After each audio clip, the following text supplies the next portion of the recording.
On this day, 65 years ago, something extraordinary happened in the story of human exploration. You see, from about the end of World War II, the United States and the Soviet Union were in a struggle for ideological and economic influence across the globe, and this spurred on not only a nuclear arms race, but also what became known as the space race. And while the US may have ultimately claimed victory there with the successful Apollo 11 moon landing, and 5 more crewed landings after that, when it comes to other firsts, they were totally trounced by the Soviets.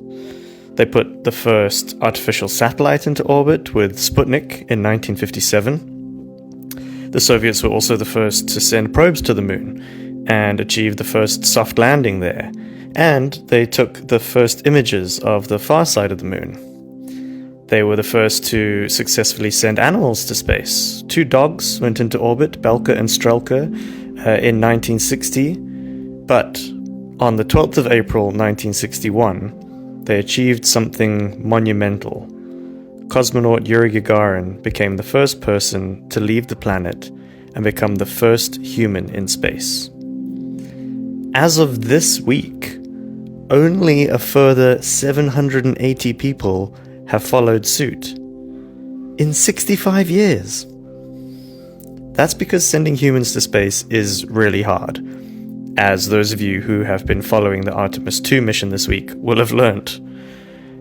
And our reasons for doing so almost always have been about geopolitical dominance over a rival, to gain the upper hand in military might or economic exploitation. But we are also thinking, feeling, emotional, and creative human beings. And something about the experience of seeing our home planet from that vantage point does literally change something in our brains. This is called the overview effect, by the way. And there is a growing movement of people that believe that we should be using space for good, and that we should continue to send not just highly disciplined, super buff, expertly qualified professional astronauts, but regular folks like you and I. School teachers, plumbers, lawyers, artists, people of different cultures, abilities, and perspectives, to broaden our understanding of space, yes, but ultimately of life here on Earth. I spend a great deal of time telling people about the growing space sector in Scotland, and there, like many places around the world, it's mostly about commercial satellite technology, using the vantage point of Earth's orbit to share all kinds of useful insights with us back on the surface.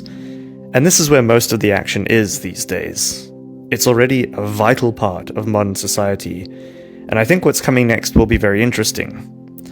But watching Reed, Victor, Christina, and Jeremy on our screens this past week, yes, apparently I've decided I'm on first-name terms with the Artemis 2 astronauts now, that reminds me that we love to see ourselves in something, that the human factor really compels us to pay a bit more attention and allows us to empathize.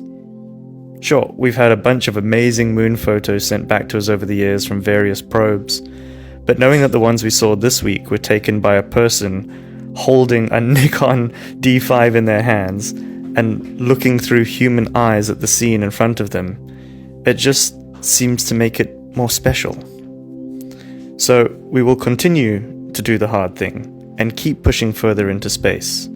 First, back to the surface of the moon, but this time to stay, and then ultimately onwards to Mars. We'll still mostly do it for reasons I'll never be fully comfortable with, but I can always hope that we will do better. And I've met people who feel the same, and for the last 25 years, communities across the globe have been marking this day, or rather night, as Yuri's Night.